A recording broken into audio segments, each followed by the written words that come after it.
That shit wild, boy.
Yeah.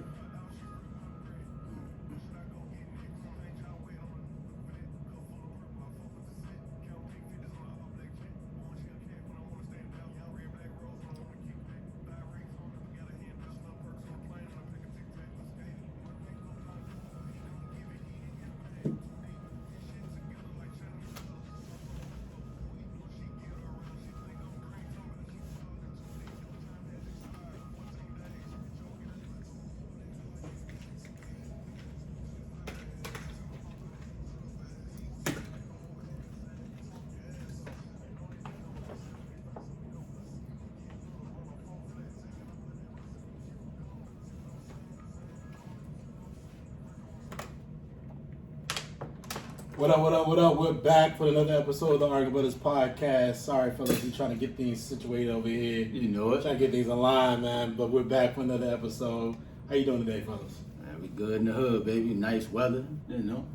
We chilling, bro. Yes, sir. Light and easy day After today. a nice, good Memorial weekend, you know. It was a good weekend, man. You were out of town, though. Yeah, it was a good Where you weekend. You know, we took my son up to New York. That was his first time going up there. Okay. And boy, was it a culture shock. Oh, what was it for? Oh man. So we got Not Miles. Yeah, Miles. Miles is a very eclectic individual. He is. He would be very quickly adjustable. I think when we got off the train Thursday night and started walking, we got dropped off to the hotel and we walked outside, he was looking like, yo, when he saw the lights and everything, he was like, wow. And then, you know, he saw the people and how everything was fast moving. People just walking, people walking the street with no shirts on. Like, he had a dude walking the street, ain't nobody gonna get me. Traffic coming. He looking like, Daddy, yo, that's what they do. I'm like, Miles, you're in a whole different spot now. Yeah, you ain't used to this. You know, you don't see this kind of stuff. And then, you know, he like, the first thing, like, Dad, they smoking that stuff.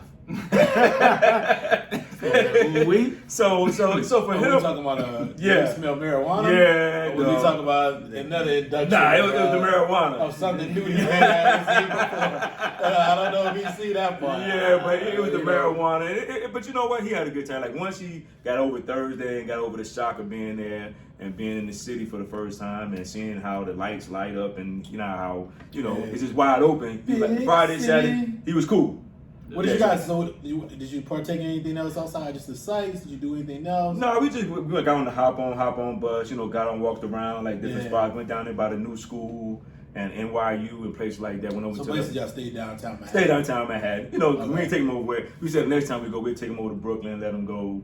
See a couple of spots. But for right now, Harlem. yes. But right now, just make life easy for him the first how time. the rest of the world migrates. Exactly, bro. Ease him into it. Ease him into it. Yeah, ease him into it. Hey, I'm not mad at that. And the good thing is, when you go over to Harlem, see where, a lot of people was established with black folk, made it happen, started out and got their, stars and everything like that. One of my favorite aunts used to live in Harlem, and she moved from South Carolina. She was 18. She stayed in New York from the time she left South Carolina till she died. So, just showing where she used to live at. Your aunt? Like, yeah. She came up there with your boy? Who? What was the movie out there? What was the about Joe Clark? No, not Joe Clark. He's New Jersey. Sound like we take. No, I'm talking about the gangster movie. American Gangster. American Gangster. What's his name? Denzel. Not Denzel. Bobby Johnson. Bobby Johnson. No, he wasn't Bumpy. It was Frank Lucas. Yeah, so she came in with Frank. Yeah, I think she came in with Frank with that. She had to come in with Frank. She had a migration at that time in South Carolina. I think she came So in she with came Frank. with Frank. Frank was called and said, "Come on up here with Grandma and them." Yeah, because she was working with Frank. We all came on up there in the house. You know, like, come on up here with Grandma and them. Come on in out. the house, right? Oh, okay. Like, She a part of the crew. Came out there with Frank and them. Frank brought her up there. Like, hey, go ahead, man. You know, I'm gonna need you to See how you running numbers? watch these stats out. You know what I mean? Like, we got the hair in the lock here. Put him down. Yeah, I see you. Okay, she the stage. She got away with it. Yeah. Okay. Rest in peace, Aunt Minnie. But so we're gonna take him over there, take him on, other places. Yeah, that's That dope. he really do need to see. That's dope, man. I didn't. My first time coming to New York was like maybe 10 years ago. Yeah. Oh wow. Like, I was a full adult, so I didn't have something to have that experience as a child. Yeah. Like, I had seen things overseas before I even seen things. Gotcha. In like bigger cities in America. Yeah. Like, so having that experience, bro, it's gonna be endless for him. Yeah. And overall for y'all in general. So It's a great experience. Like, so when I first went to New York, it was a tip, man. Like, we went to rush hour in Manhattan, Times Square, dude. 5 o'clock, bro. Everybody getting off. Dog, people walking fast as shit, bro. I'm like, man, why these people moving so goddamn fast, dog? You couldn't stop and just take nothing in, bro. Might walk on your back of the hill. I'm like, boy, this shit like Mardi Gras on steroids at 5 p.m. every day, dog. And that was crazy. Like, we went downtown. I was like, look, bro. As soon as we left the hotel, Pay attention. You gotta walk. Just pay attention. You don't speak to nobody. Yeah, you gotta keep your head going Just keep it forward. moving. Like, Man, don't talk so, about keep it moving. Quick story before we start up. Like, when we went there, we all went as a family. So my mom was with me. My mom just like walking with no conscience of what's going on at all. Like, you know, what I mean? People just be walking. She's just walking with no conscience at all. So she literally keeps walking. We lose her. Oh wow. And we're all like, yo, where'd she go? Like, she just kept walking, thinking that we were all walking with her. We're like, what are you doing? Yeah. Like, you gotta have some form of what's going on around you. I mean, no conscience. I mean, when I tell you walking, head down, looking at the ground logic, we all looking at her like, you can't do that. Nah. Like, this is not the city for you to be just walking. No. And there's just one one of her walking around like, and then don't turn around and have no logic what's going on around you. Oh man, it was ridiculous. But Yeah, that's wild. let's get to game one, man. It was a lot going on. We saw a very interesting first game of the NBA Finals. Yeah. So we're gonna recap and start off on. It was a lot of highs, a lot of lows. I mean, we saw Steph come out there, drop 21 in the first quarter, 6 threes in the first quarter, end up totaling 34 points overall. They were up by 14 points with 8 minutes left in the third quarter. I think maybe 2 minutes left in the third quarter. And then Boston just went on this run. Yeah. From the 2 minutes on to the end of the game, they went on a 40-19 type of run. I think 48-19 type of run.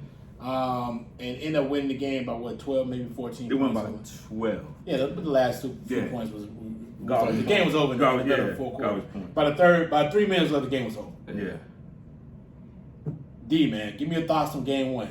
What we should take from that game? When you look at the game, in the beginning of the game, I think the Warriors, they looked like the team to beat. They looked like they was in control. They had everything going for them. They made their star player, Steph, like I said, came out smoking 21 in the first quarter.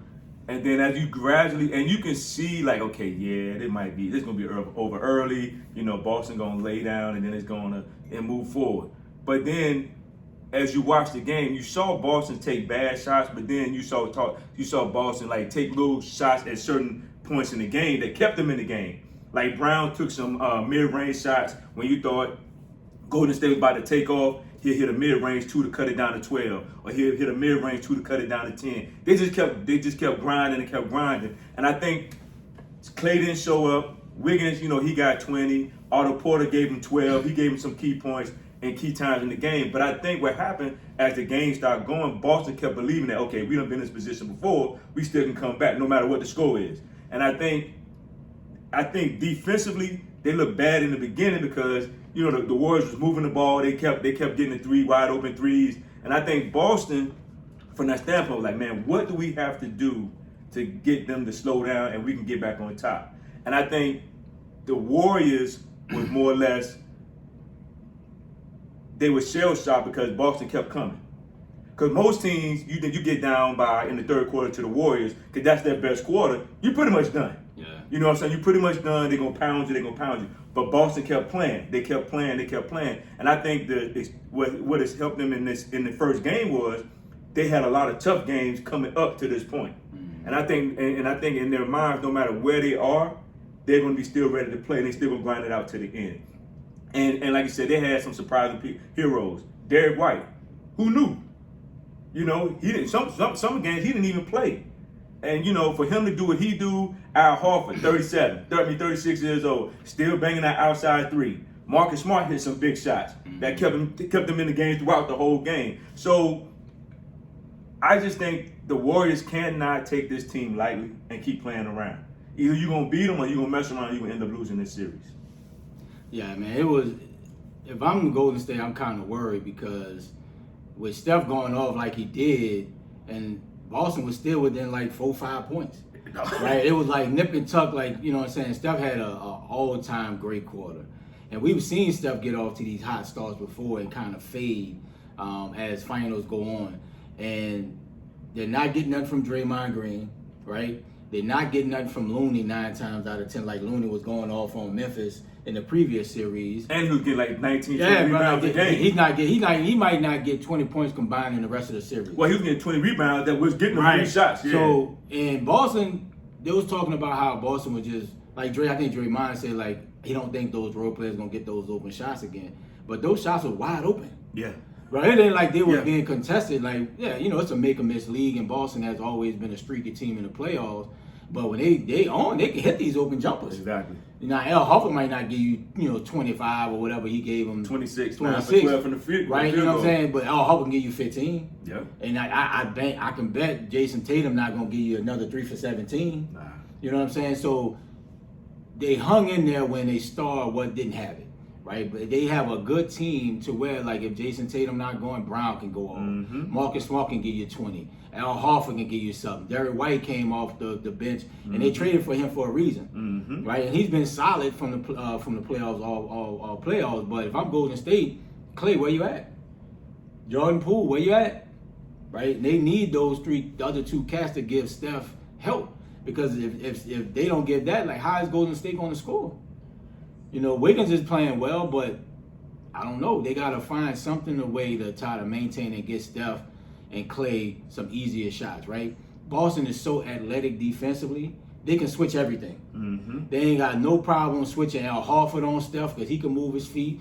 Jaylen Brown, if they switch with pick and roll with Steph, with anybody, you know what I'm saying? Like, they can switch everything. They don't have to worry about, oh man, I'm gonna have to trap the pick and roll, make them pass the ball. They can switch everything. And I think in the first quarter, it was just a miscommunication. Yeah. Right? Like, they know, and Marcus Smart talked about it, like, you can't sag off that pick and roll like they did in the Miami. You gotta step up. Right? You gotta almost step up to the 3-point line and push them back. If they make it from damn near half court, you just shake their head, right? I mean, you're gonna do it. It was just miscommunication, and once Boston solved that, Boston locked them up. Yeah. Steph was non-existent for the last 3 quarters.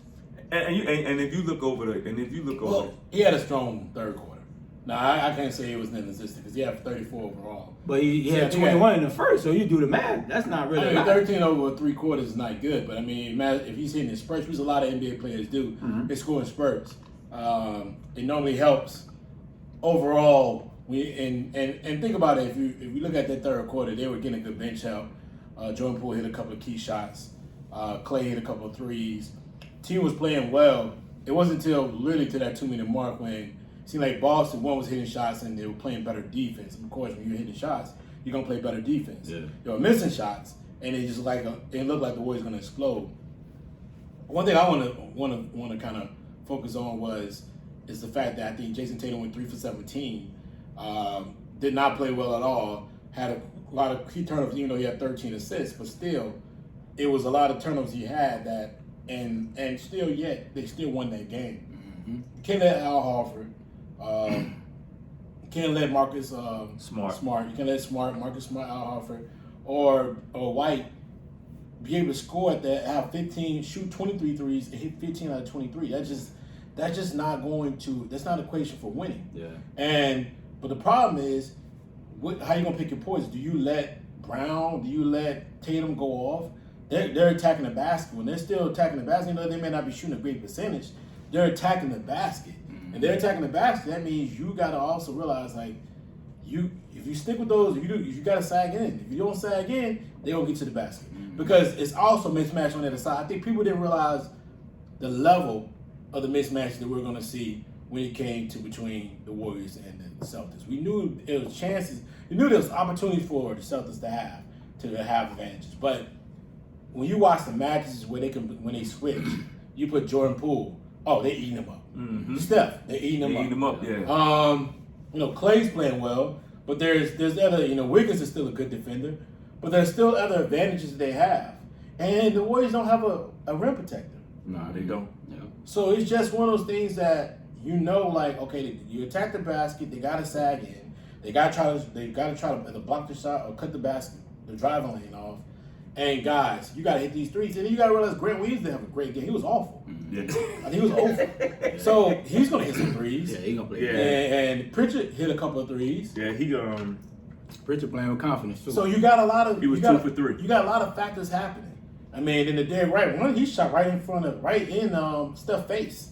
Couldn't do nothing about it. He pulled it right in Steph's face. in the face. And nothing Steph can do about it. So the confidence is there. Yeah. Man, listen, we're looking at teams that they're very. I think people didn't realize how competitive this series is going to be, but how evenly sought this series is. This series is by the type of talent they have. Mm-hmm. I think everybody kind of looked at it like, first of all, they kept saying the Celtics will win. It's 86% with the fans thought they'll win. But we thought the experience of the Warriors and the talent of the Warriors still helped them prevail. Mm-hmm. Now you're watching that the Celtics have the talent, and it's not about the experience, and they have the able components to not only just make this competitive series but win it. Yeah. True. And I think we all didn't realize this. Mm-hmm. Like a lot of people thought, like, okay, it'll be a six, Yeah. maybe 7 game series, but we didn't realize that it may be shorter if you don't realize that the Celtics have the type of talent in the team that can play with them. And I think a big thing too, I think they bought into the coaching. Because like last year we were saying, do they break up Brown and Tatum? Yeah. You know what I'm saying? And I think when Brad moved up to the front office and they brought this guy in, they bought it looked bad early because Boston was struggling early, but as they bought into the system, they're like, okay, we get it now. We can win, we can play together, and we can compete at a high level as a team, and also win a championship. So I want to give it up to their coach and the Boston organizations for making the decisions that they made to get to this point. Well, that makes a kid. Bringing Al Horford was a big decision. Yeah. Moving away from. They made some bad decisions. Yeah. Right. Bringing in the new coach. I think he had no real choice because there was bringing in a new coach. Danny Ainge had to retire because people were just getting tired of his decision And making. they're holding picks. And bringing in a new coach and new coaching staff helps. But also being able to say, okay, even though he's a rookie coach, give him free range. He's coaching his team. Mm-hmm. People always know him. I can't pronounce his name. Uga, whatever his name is. But people always know him as far as being with Pop and being Nia Long's fiance. Yeah. Man. Nobody realized. You Doko. Nobody realized that this guy is the coach that he has, the talent that he is, and he's challenging his players. So you're absolutely right. They needed to have a back and forth as far as Brown understanding and Tatum understanding how to play with each other, but not only going away from some of the talent they brought in, whether it was Kyrie. The Kyrie experience didn't work. They brought in the kid they played out of Charlotte. And he went from Utah. Gordon, is it Gordon? Last name Gordon? No, they brought in the cat. They brought in the cat from UConn. And that didn't work. Nah. Right, and then they brought in the kid that was one of the better himself performing for the Lakers. He played the Lakers like the year. I don't know if he played the year they won the championship, but he played. He turned out 88 million. Gotcha. He turned out 88 million. I can't even. Schroeder, right? They brought in him, and they went away from him. Yeah. On a 1 year deal. So they made some mistakes along the way to try to equate where they're at now. But the fact that they figured out, okay, this is the formula. We don't need a point guard. Let Marcus Smart be our point, right? We'll run more of a wing-based offense, and we'll be a better defensive team. We'll hold our hat on being a defensive team. Timely, shooting good threes, spaced out, and let these guys attack. It was a perfect formula. Absolutely perfect formula for this team. So next question up. The fact that the Warriors lost that 14-point lead, should they be worried? Ray started off. Yeah, bro. And when you got Tatum going 3 for 17, you still lose by 12. It's concerning because you know he's gonna get going, right? And then it might offset White points or Al Horford points, but if the Warriors don't play no defense and your whole entire lineup, everybody on the bench was a negative in the plus minus, you can't win the series. I said 6 or 7. It might be over in like a gentleman's sweep. If you don't play defense, and if Boston is hitting, let's say, 40% of their threes, but if they're attacking the rim like they're doing, how do you stop them? Right? Looney's not a rim protector. Draymond can only do so much, right? And if he's attacking the basket, Draymond can easily get in foul trouble. Then what? So if I'm highly concerned if I'm Steve Kerr, because defensively they're a better team than what they showed. One play like when Jaylen Brown blocked old boy's shot, right? Yeah. He got back up, dude. He finished at the rim. Jordan Poole like he was Olay like a bull in the bullfight. Like then you saw stuff like reaction like, bro, like what's going on? So defensively, I think they need to be worried because Boston's coming, bro. Yeah, I agree with you fully on that. I mean, you up by 12 and then you lose by 12.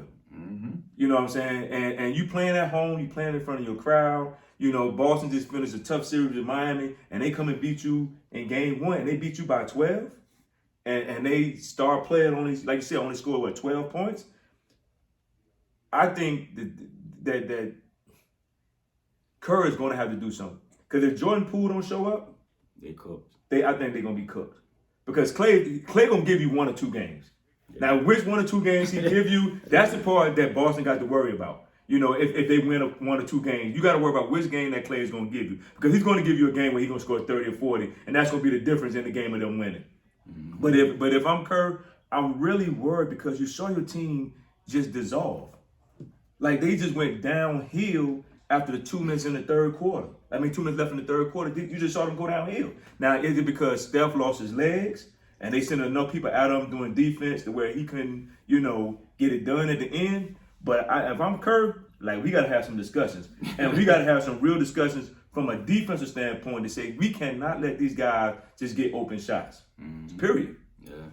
They're in trouble, man. Like that, I agree with you guys. It's one of those things where when you watch a team like this, normally the Warriors are great at putting teams away. Mm-hmm. But if you watch throughout the playoffs, they're kind of been struggling with that concept. Right? They get to a point where they play well enough and then stuff get hot at the end, he puts the team away. Clay, game 6 against the Memphis. Not just Memphis, but Memphis and against game 5 against the Mavericks. Yeah. He was able to play well to put them away. This is a type of team, it's a different animal. Mm-hmm. Different component, different talent. So you're gonna have to now figure out how can we be able to play well enough in spurts so we can put this team away so that when even though they're hitting threes, they're not playing well enough where we're just trading. We're not scoring, they just scoring. Yeah. That's what's happened. Because what happened the other day was they kept them from scoring, and all of a sudden out of nowhere, they put on a run, and Warriors not scoring. They hit this spurt, and that was it. Mm-hmm. And they shooting that 3 with so much confidence. Al Horford shot that 3 with so much confidence. He shot that 3 knowing, hey, good, whether they go in and out, it doesn't matter. That's where there are going to be issues. It's just, you just starting to see, these things that they're having from a team perspective, from a game perspective, that you're just going to have to, find a ways. And then we're going to talk about in a minute about Draymond and Looney both of them not being real legit inside scorers, right? Teams are sagging off of them. So you're not gonna be able to hold leads unless Clay, Steph, or Poole, or Wiggins are hitting their shots. And here's the thing: in the fourth quarter, I'm letting Wiggins shoot. Without question. Wiggins gotta shoot the ball. You gotta show me you're gonna score in the fourth. Yep. Right? I'm gonna sag off for you. You shoot that three. Because in the fourth quarter, that three gonna be a lot tighter. Especially in the tight game. In a close game, Yeah. absolutely. Yeah. I'm not worried about whether you shooting the three when it's first quarter and you hitting that three. But in the fourth quarter, when the game is tight and we're scoring buckets, can you shoot the same level of confidence? Exactly. I saw him throw up one in the game in the fourth quarter of this past game one. It hit the back of the rim. Oh yeah. That boy terrible. So it's just like one of those things where the confidence level ain't there. And here's another thing.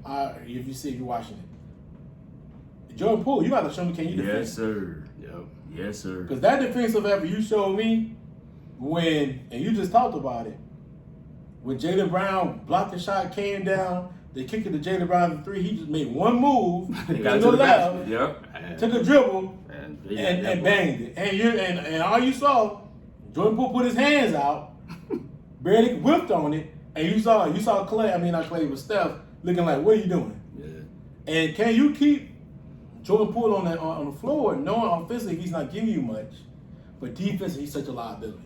Yeah. Like, it's just, that's the trade-off we're starting to see. Mm-hmm. And I know everybody loved the Warriors, and this is a great story, but it's starting to show like they're a little long in the tooth as far as age. Yeah.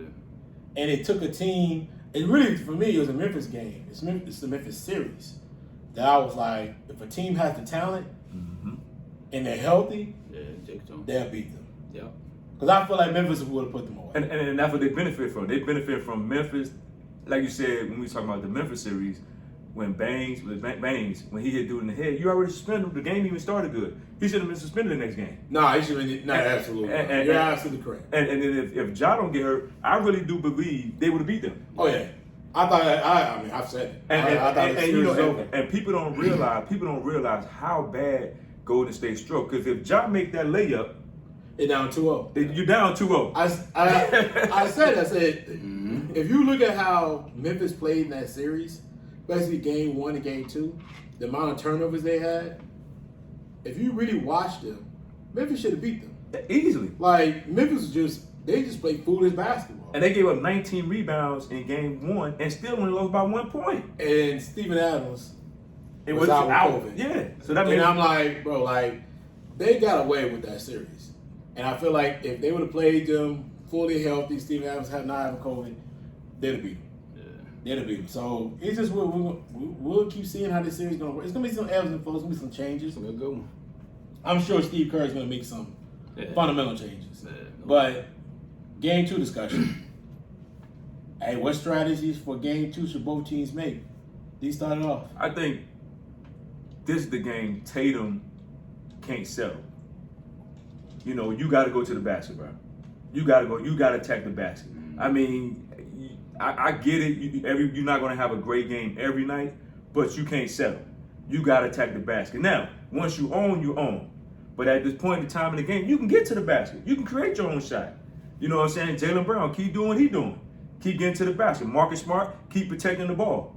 You know, because that's the key, and that's the key with Boston. I think the key for game 2 is if Marcus Smart continue to protect the ball and they not turn the ball over and they can spread them out and keep getting easy shots and going to the basket, I think they can go up 2-0.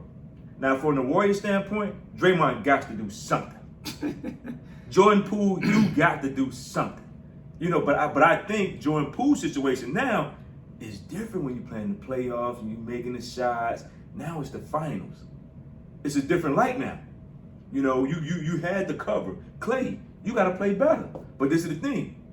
We know Clay ain't the same Clay. Yeah. He's only going to give you 1 or 2 games where he might get you 25, 30. Yeah. And that's just what it is. Wiggins, he doing what he do. He gets you 20, acquired 20. Yeah. You know what I'm saying? Otto Porter, he had 12 points. He might have to score more. Shit, that's a lightning in the bottle. And that was a lightning in the bottle for him. You know what I'm saying? So at the end of the day, if you don't play like James, and you and James said earlier, if you don't play defense, you're not going to win. Yeah, they ain't going to win. you're not gonna win. And what they're doing, they got to figure out a way that Steph, he got to have his leg for the fourth quarter. Because Boston is doing a great job of putting them in pick and rolls and making them have to guard. Yeah. So the key thing for me for game 2, Marcus Smart, don't turn the ball over. Boston, don't turn the ball over. Jason Tatum got to attack the basket. And somebody else from Golden State is going at Draymond. At least might get double-digit points, bro. You only had 4 points. Bro, you got to get double-digit points. You got to find a way to score the basket, to make Al Horford work. You gotta find a way to make Al Horford take away his legs so where he can't be shooting threes all day. You gotta do something. So I just think that Clay gonna have to play better. What's my man's name? Poole, you gotta get double-digit points, bro. Yeah, they need him. Oh, guess what? Y'all gonna be down 2-0. Yeah, for me, I think when Boston was small, Kerr didn't adjust, right? So Gary Payton Jr., great defensively, got 1 minute, right? Jump minute.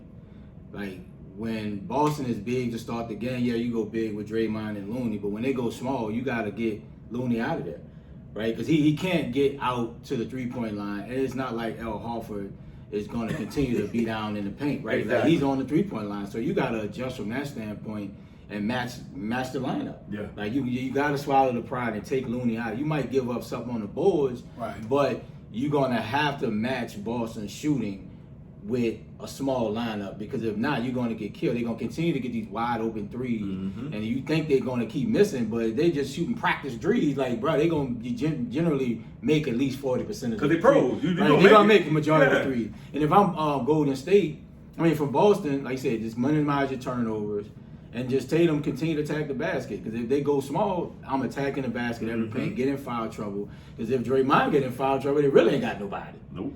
Right? So if I'm so those are the two matches I want to see. Protect the ball, protect. I know Tatum gonna bounce back, right? Like he's shown when he's had a bad game, he's always come back with a big game. But if I'm Golden State, I'm going small as soon as Boston goes small. They got to. And I agree. I think it's on both ends, right? So when at some point Boston coach, I can't think of his name. Udoko. He realized that having Horford and Williams on the floor was not productive. Yep. It's kind of productive. Now, here's the thing: Looney should play just as many minutes as Williams. Yeah, match him up. Yep. And that should be your matchup. Right? When Williams on the floor, I gotta have Looney on the floor. Yeah, Williams too active. Right? But once Boston goes small, put Horford at the 5, you gotta take him out. Maybe put the Draymond, thing in and put Wiggins at the 4.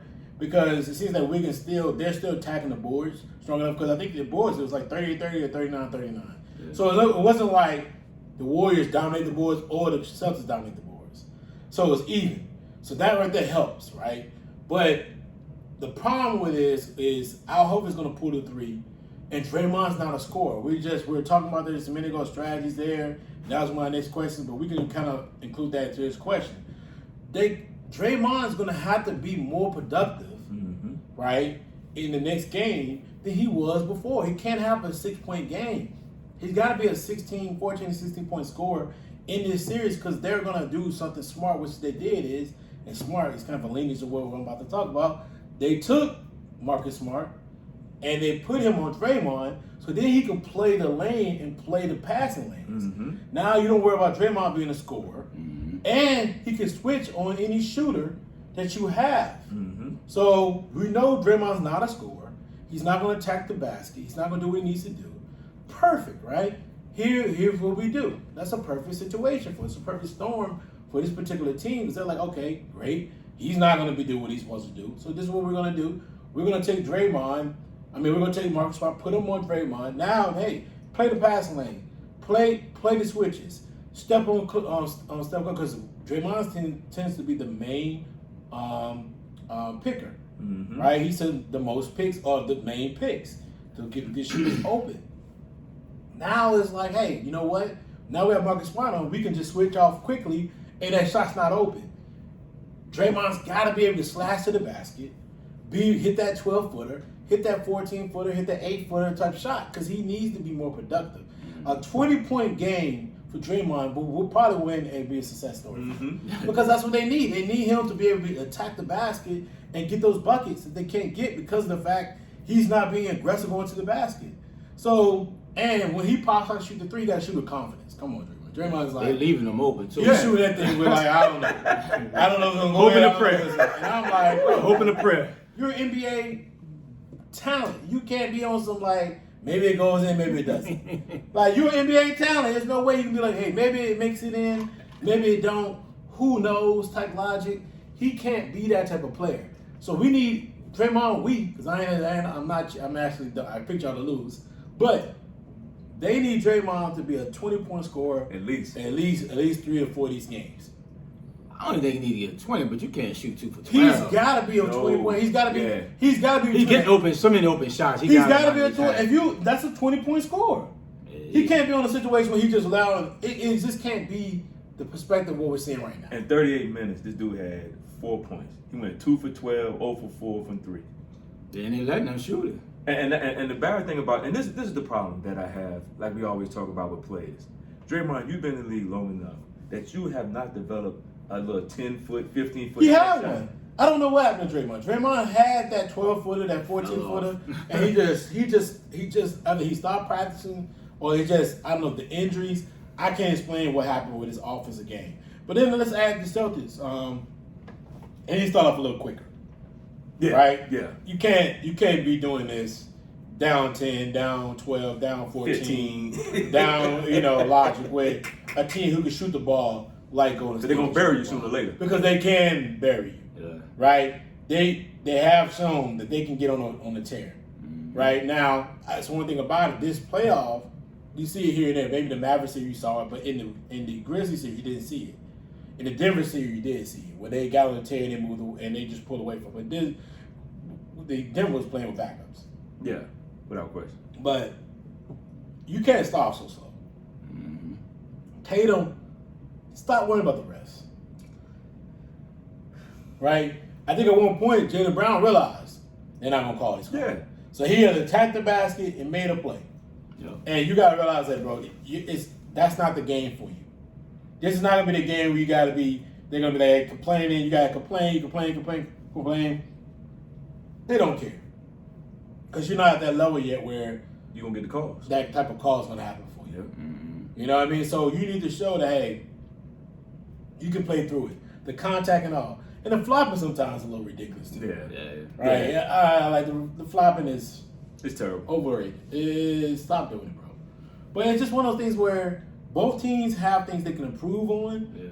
Boston starting off early, Warriors finishing quarters. Mm-hmm. That's another thing that happened. Boston was finishing quarters. Yep. That's why they went into the half up by 2. Yep. So, hey, I got to finish the quarter with this type of team. You just can't lay off. That's the NBA Finals, folks. This is not something you're supposed to be on some BS. Yeah. Yes. I love the fact that they are competing at such a high level. And I like the refs not calling everything. Like, bruh, like you said, could play. At the end, and I think that's what it needs to go back to, because a lot of times they call everything during the year, and then when they get in the playoffs, everything changes, and players feel like, oh well, they gave it to me during the season. No, this is for the money. This is for the money. For a person like Jason Tatum, Brown, this is your legacy. This is your legacy. This is what people look. You playing in Boston, that's your legacy in Boston. You know what I'm saying? It's a basketball city. Yeah. You know what I'm saying? So they're going to look at what y'all have done when it comes to the greats in Boston. You know what I'm saying? Clay and Steph, they already cemented their legacy. At the end of the day, they won championships. That's what people are going to say. Even with them having KD, they won the first one without KD, they lost the second one, but they won the pack. It doesn't matter. Their legacy is already cemented. If Jaylen Brown and Tatum want to be a dynamic duo and be on that board for top 5, top 10 dynamic duos, they have to take this series, take control of this series and get it done. Yeah. And that's what people are going to look let's at. go farther than this. And we can talk about this question because we already talked about Draymond. We already talked about the keys of Warriors getting back to the series. We can pass those too. Are we seeing the next Jordan Pippen? Whew. Let's talk about it. I say no because of defensively. Like, I don't see the commitment from Brown and Tatum on a consistent basis defensively. Can they score the basketball? Absolutely. They can get it done. But I think the defense is what separate. I don't see them being locked in game out, season after season, first team, second team, or third team defense. And I think that would be the reason why I'll say the whole Jordan Pippen thing, I don't see it yet. I don't see it either. Because I think, me personally, they don't attack they settle for too many shots. Especially Tatum. I think it's just the way the NBA is now, bro. I get everybody shooting threes, but at the end of the day, you got to take control of the game. And if you know that three is not working, you got to take control of it. You got to take control of that game, and you got to make it happen. Yeah. Like just because the game say take threes, or everybody else shoot threes, you don't have to do that. You don't have to do that. We done saw plenty of teams lose series because they shot too many threes. You know what I'm saying? They shot too many threes, and that's the issue. Yeah. Now, like you said, from a defense standpoint, yes, they're not locked down. You know what I'm saying? They don't have that full commitment. And once we see that full commitment, and once we see Tatum step up like he normally would do, like when he has them bad games, he'll get it done. But I don't see that right now. Yeah. Hey man, listen. This could be the next Jordan Pippen. This so? version of it. Okay. This version of a terrific scorer, Okay. young, talented scorer. I mean, Jaylen Brown's a better scorer than Scottie Pippen. Yeah. Not a better defender. But they are showing like a version of this type of this century, this type of talent of two guys who committed to play good defense, play timely shots, good offensive players. I'm not saying they're gonna be the same version as Dominic, a wing type of talent that we've seen in the 90s, but man, they are they could be something of this perspective, of this type of talent in this era. Okay, I agree with you. On that. Right? This could be the closest. This is what we thought Paul George and Kawhi would have been if they would have been healthy at the same time. And I thought Paul George and Kawhi they're better offensive players, better offensive talents. But they're not as young as these two guys are. One kid's, I think, is 24, the other was 26. Yeah, they're young, though. Like, so they have the opportunity. If they win this series right here, their perspective, their talent should only rise. So, they're gonna put more confidence. They're gonna come with a different frame of mind moving forward. And you think they'll be the best duo in the league? They 24 and 25. I don't know they're gonna be the best duo, but because like I said, PG and Kawhi are gonna come back next season. Yeah. We gotta see this, and then when you talk about duo, we gotta say are we talking about duo as wing players, or are we talking about duo as just duo? Because then you gotta put in Middleton and Giannis. You gotta put in other players in there, so it's different. It's different layers, and then you gotta put in Kyrie and KD. Like you gotta put in different things in there. But as far as wing talent, bro, they're there. They're on their way. They're on their way. Key just came in the building, folks. What's good, bro? Key just came in the building, coming back from watching his son. Mr. NBA. Get his shine on the 7-on-7 exhibition today. He put an extra. So Key, man, the question we were talking about, we're midway through the show here, but we're just talking about, are we seeing the next Jordan Pippen when it comes to Jaylen Brown and Jason Tatum? They got the potential, but the next step, defense-wise, offense-wise, yeah, because they both, they get at you on the perimeter, and I can see that they still young, just now got to be more consistent on the offensive end, and I see Tatum starting to get where he can impact the game if he's not scoring, because at first when shot wasn't falling, he wouldn't impact the game. That was it for him. Yeah, Absolutely. So even though he didn't have a big game in game one, he was definitely impactful with the assists, penetrating, getting the ball up. But wing wide, just long and can both just get on a defender. I can see that. Now just like you said, having that experience where every night they consistent. Yep. And what I'm saying, like you said, not even if I'm not scoring, I'm impacting the game, making everybody else better. Yeah, so I think the next step, like you said, every night, bro, you should at least get double fit. You shouldn't go 317. You got too much talent. And that comes from, I think Tatum now need to get a post game like Kobe and Jordan had on the elbow. You 6'8", Make it about a little easier 6'8", for you. yeah. Because right now it's isolation, and if your shot ain't falling, because they settle for a lot of threes. But if he can get him a back to like that high elbow post, turn around back to the basket, you already there. Now you can raise. You 6'8", you know what I'm saying? Couple of dribbles, you in the basket. Yeah, so that's his next thing he gotta do. He gotta give him a post game. Yeah. Because right now, you know, the spread out, they waiting on you, you know, and like, you know, when the ball's hitting threes now, it's probably gonna open that game too because they gotta respect Al Horford and all them other cats, White for hitting threes. Smart. So that's the next step. Him and because Jordan and Pippen will have that. You know what I'm saying? They ain't depend on the three like that. They'll go on the block and work you like that. Cause how tall is Brown? By 6'6"? Well, he's only 6'6". I looked it up the other day. But shit, Jordan was 6'6". Know what I'm Jordan, saying? but that was nice. To me, it's more of the opposite, right? Like Jordan would be Tatum. Yeah. Because I think he's more of a Tatum has more of a polished offensive game. Yeah. And Brown's more Pippen. Yeah. More doggers at the defensive side, but they both can turn it on when they want to. Yeah. Mm-hmm. That's the difference between them. Because if they both start working on that, like you go on the block, I go on the block or something, and you can facilitate out there, then both of them be on the wings. Yeah, they gonna be hell. It's gonna be tough seeing these guys play against a lot of competition because knowing that they can keep moving forward and keep growing at the time, they can still grow. Yeah. As their bodies mature. Yeah, they can keep going. They're only 24 and 25. And they still try. And to be honest with you, it seems like they're still learning how to play with each other. Yeah, they are. You can see it because even as Tatum is expanding his game, he needs to learn how to turn it on and off. Yeah. Know how to, like you said, play off the block more often. He has both of them they both have way too many turnovers. Yeah, just careless. They both get super careless with the ball. Mm-hmm. Careless. And Brown feel like he can shoot over anybody. Yeah, careless. Anybody at any time. But you know what? He gonna cross you up and shoot over any player at any time. Anytime. But you know what? He did a great job when the Warriors started to spread it out a little bit. He would come back and make a big two. Oh, he would make a big three. Yeah, he would make in the fourth quarter. Yeah, he can't. When he got on, that's how they started winning. Yeah, he got on. And he started rolling. And then Al Horford. And then Al Horford started hitting shots.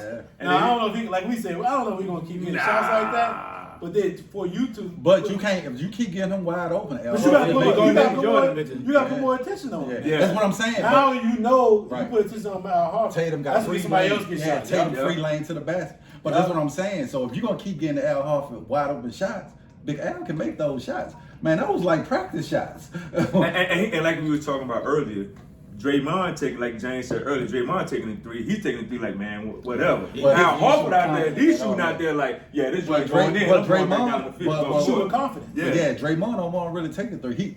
Boston did a good job making them take the shot with the shot clock running down. He had no other choice then. But he really not looking to score. And he getting a pass, bro, because really, bro, you Ben Simmons out there, dog. That's what we were talking about. But we were saying that also. Not only are they, but they want him to take that shot. Yeah, that's what I'm saying. And it's more or less not only they want him to take that shot, they're smarter. They put Marcus Smart on. Yes. So Marcus, you know this guy's not gonna play you to play through. He's not gonna post you up. Yeah. Now Smart can play the passing lanes as well as make the switch. He can help all because Draymond's the main picker. Yeah. So you know that switch come, he's right there on the play. Very smart move right there. I don't know why more people don't. I didn't know why Dallas didn't do that. You know what I'm saying? Because they made Draymond take 12 shots, 12 or 13 shots. Mm-hmm. They made him shoot the ball. He was 2 for 12. Yes. So that's what you want. You want him shooting 12 times. Listen, the Warriors got to have Draymond score 20 points. Yeah. At least 15. He's got to be 14 to 20. 15. He's got to be in that range. Yeah. He's got to be in that range when he's scoring. He's got to be a threat. Yes, you got to be. Otherwise, those picks ain't going to matter no more. It ain't going to matter. Because they like, fuck, you can set a pick. But we ain't. Because you're not going to the basket. You're not going to the basket. Yeah, and then they got shot. But if you do go to the basket, we can get there and challenge you. Because Draymond really only 6'6". If that. So Smart and Tatum can challenge him. They don't really need a shot blocker. All right, so you start this off though, Key. Game 2 picks. Excuse me. Who you got? Who you got? Oh man, I'm going with Boston, bro.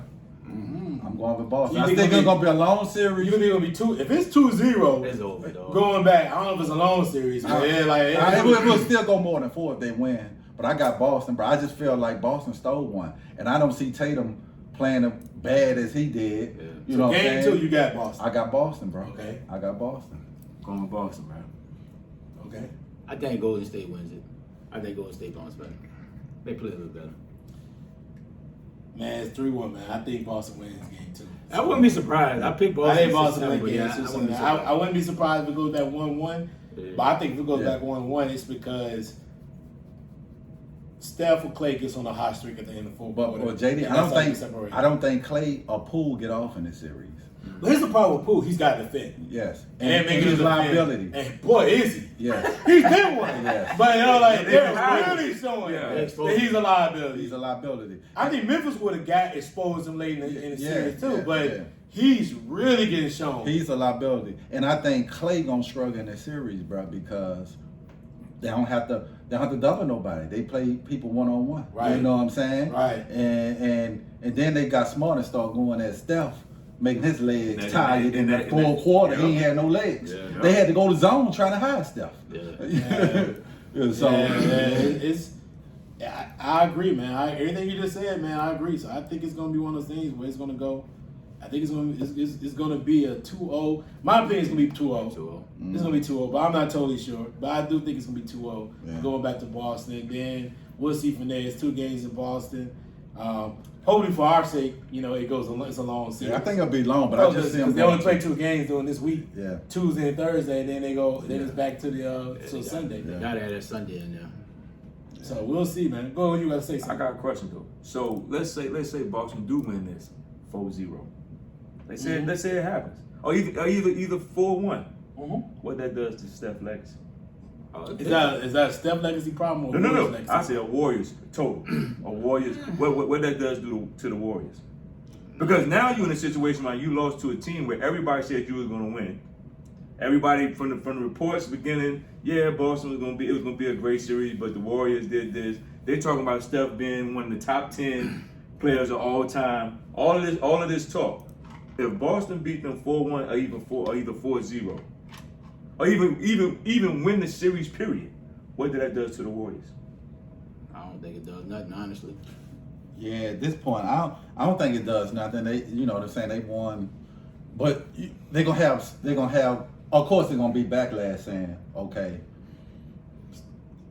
Steph, even though he averaged great points, but everybody gonna look at like the one championship you won.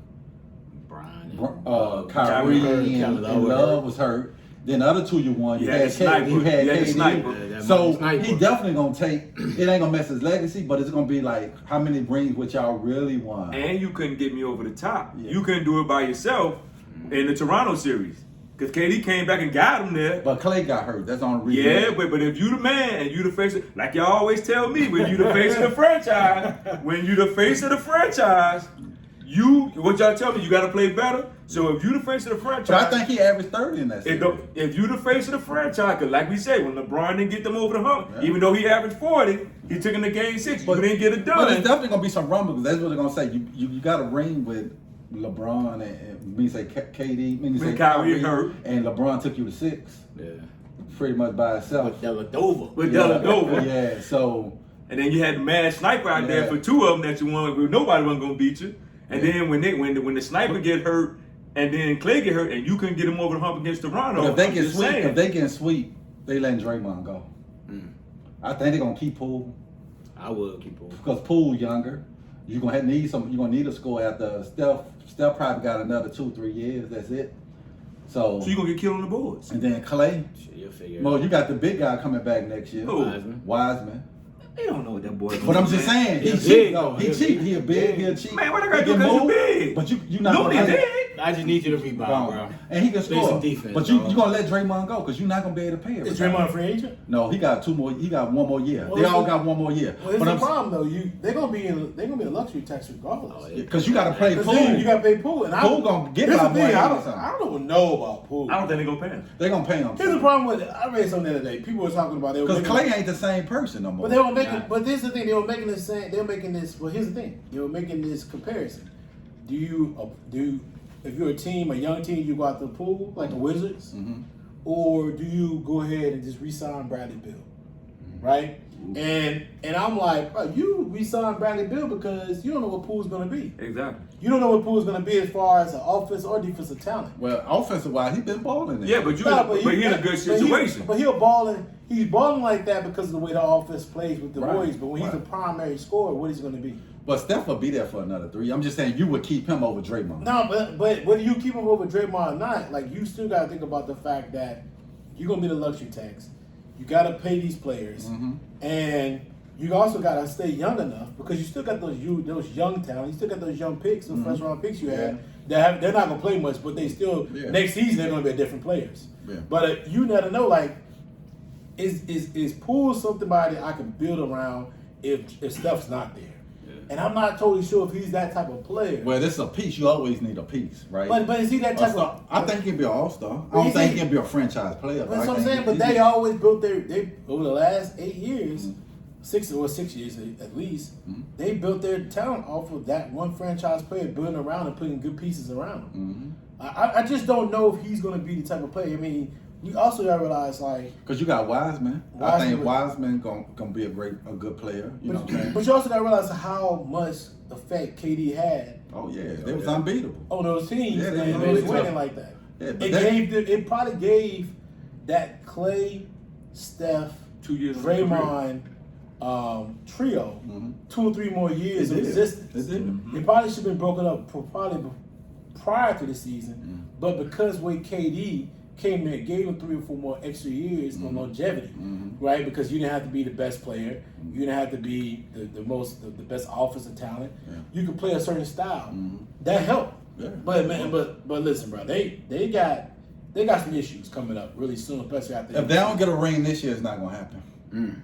I don't think it's gonna happen because if you look at the West, They got to get it this year. There's other teams They got to that get are it this younger, year. Yes, and coming. and they have a lot of talent, And coming. and they coming. Yes.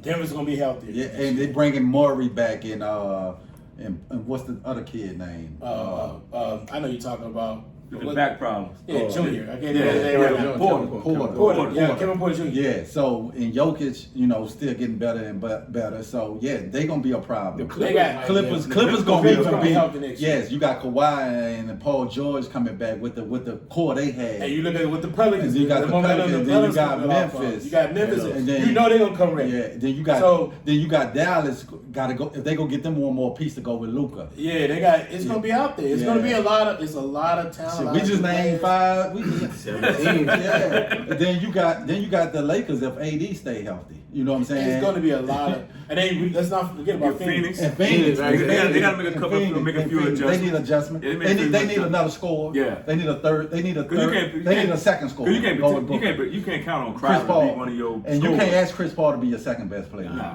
at this stage of his career. So they got to go get them a second So score to go so with we Booker. name like 4 or 5. No, we done named about 16, You 7. know they're gonna be Exactly. ready for. They're gonna be chopping at the bit because they Yeah. know. Exactly. They know that if they were fully healthy, Yeah. they would have got the Warriors. Yeah, that's why I say if the Warriors gonna get a ring with this core, it's this year. Yeah. If they don't get it this year, you gotta. You gonna be struggling. Because Clay looking like a Yeah, shell. Clay with Them bruh, injuries them is injuries. Yeah, take a toll on you, bro. 2 of them. That you had what, a torn ACL Yeah. and Achilles. Yeah. That's You hard. know, to he come back showed up from. every other night. That's why I said when people were saying the Warrior was the favorite, I was like, how? Because I see why it's an even series. That's why I said it was even to me. It was either way you go. But it wasn't no clear favorite because I'm like, this is not the same Warriors. Yeah. You know what I'm saying? Draymond not the same as he was 3 years ago, offensive wise. Clay is not the same. And then if you say, all right, Steph is the best player in this series, you probably gonna pick 2-3 more Boston players before you get to another Golden State player. Yeah. Because you're gonna go Brown, Tatum. Marcus Smart might be better than And then, cats. yes, that's what I'm saying. You're gonna go 2-3 more players before you get to another Boston player. Yeah. We say Golden State player. That's what I'm saying. So it's gonna be very interesting how they move forward because the East only getting better. Yeah. So when the West gets better, like what we're seeing, Yeah. the talent's getting overall better, and then you have another draft coming. It's only gonna even out these teams to a point where I love it. no longer the Warriors have an that advantage that they had when they had KD on the floor. Yeah. No. They're not going to have that advantage. And listen, Steph is just not a player that can get you over that hump for 4 games. And they kind of caught a break. You know what I'm saying? You had we talked about it. Yeah, we had Memphis John Morant Morant got hurt. Yeah, like, then you had Luka, only one player out there. Really? Not only. And then what's the kid? Tim Hardaway Jr. Yeah. If he'd have played with Dallas, they would have gave him another score. Well, they gave him another score. Yeah. Listen, they took a break. I mean, they definitely had a break. Memphis got hurt. You got the kid getting suspended. Mm-hmm. You got John Morant getting hurt. You got Steven Adams catching COVID beginning of the series. It was so many different layers to that series. Yeah. And then before that, Denver played with backups. And then you don't see Phoenix, because Phoenix get knocked off. Yeah, Phoenix get knocked off. Exactly. Yeah. So you just knew that it was a lot of different. It could have been different for us as far as that, right? Right. All right, so let's jump into a little bit. Let's take a next little step over here. Let's talk about what's going on in social media aspects, man. Like with Stephen A. Smith made a take about MJ and Steph possibly ruining the way basketball has been played as of today. Just the way they play, the style of play, some of the things they did, and players gravitating to that logic. And Katie took a opportunity to object to that hot take, let him know he felt like the hot take was trash, and it kind of got a back and forth going from there, right? And then Stephen A. Smith said, "Hey, listen, Katie added like people like Stephen A. Smith, Skip Bayless, and Shannon Sharp. Those guys give these trash takes and don't know anything about basketball. And he felt like he don't feel like he felt like that Steph and MJ pushed the game forward. Mm-hmm. And then as Stephen A. Smith came back with his own comments to KD, and then talking about KD sensitive and all that type of stuff. And then KD came back and says, no, he feels like you guys are sensitive because he is only giving his take on what you said, right?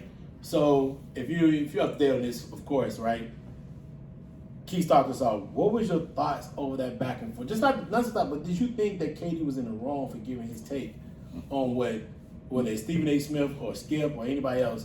Do you feel like was it wrong for KD to provide his thoughts on it? Nah, man, I love KD. Fuck it, pull out the burner, bro. You know what I'm saying? Like, I ain't got a problem, but you know what I'm saying? Mother taking shots, fuck, I'll be like that too. Like, I agree with KD.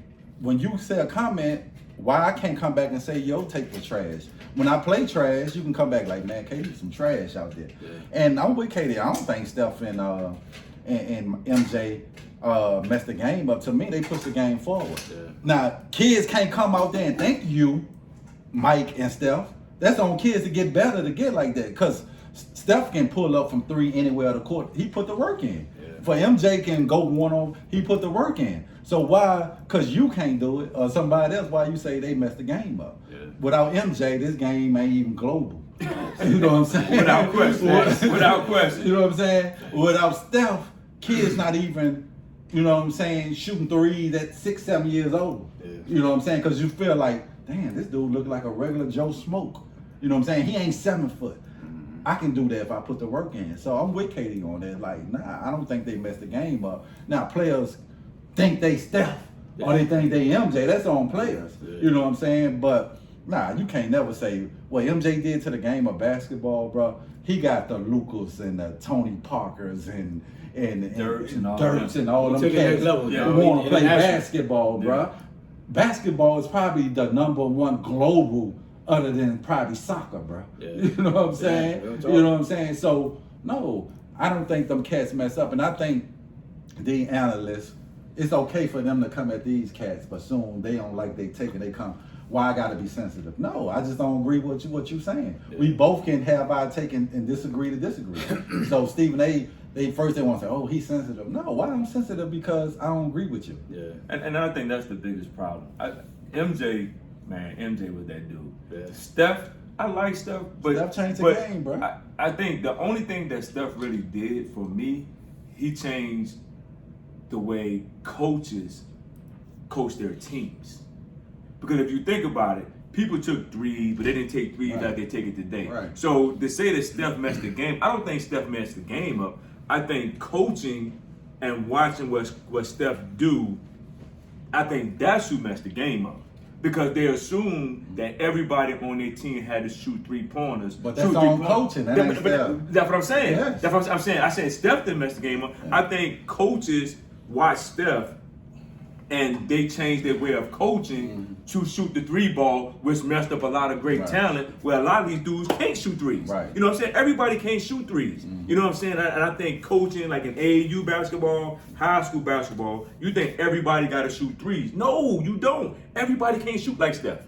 And I think the way they trying to coach these kids, we need to shoot the 3 ball. They changed from, you know, the mid-range. There's no such thing as the mid-range. If you can't make a layup, dunk, or shoot a 3, you're not on nobody's team. But one thing I can say about the 3 is it's just a deadly weapon. It's like a nuclear bomb. It's a deadly boy. Yeah. But everybody can't shoot it. But you got to, like you said, you got to have your personnel. Like, you won't have the green light this, but if you open, take the shot. But if you missing like 3-4 in a row, bro, you open for a reason. Yo, we saw so many teams in the NCAA tournament and even in NBA basketball lose games or lose series because they're shooting the 3 too much. Right. Prime example, University of Houston, they shot 1 for 20 and lost. You see what I'm saying? Now don't get me wrong, you're right. The 3 is a deadly weapon, but everybody can't shoot it. Right. And for Stephen A to say, well, Steph messed, no, he didn't mess the game up. The coaches who saw what Steph was doing, they try to coach their players to be that way. They messed the game up. And like you say, if you're going to come at me, I got the right to come back at you. Right. You can't get mad at me because, first of all, you get mad at these guys when they don't talk to you. You know what I'm saying? You want to say, oh, you want them to be open. Yeah, we're going to blackball them because they don't want to talk to the media. They don't want to say nothing. Yeah. So now, when I can come back at you and say how I feel, now you getting upset and all in your feelings. But like you say, you can't call me a dog cat, whatever, on Monday, and then you come ask me for an interview on Tuesday and expect me to be nice to you. Like, you can't do that. Yeah. So I just think, KD, you have a right. You got a voice. It's your talent. Yeah. You're going to talk about me on Monday. I'm going to get back I at love you. KD coming out with the phone. Yeah, but the thing with James sent in Instagram, now that's on the coach when the motherfucker got 3-on-1, and then they stop for a 3, right? Yeah. You know, when we was taught, you got 3-on-1. You try to get a layup. You got everybody cutting in. Now everybody spread out. Everybody run to the Everybody run to the 3-point line. I'm like, what they do that? Prime example, Bobby Portis. Bobby Portis, they get a rebound. Giannis get a rebound. Bobby Portis don't go to the back. You what, 6'9", 6'10". Right. You running straight to the corner. We used to taught you with one person at the top and you crisscross. Exactly. And then if you don't get then you go out. They run straight to the 3-point line.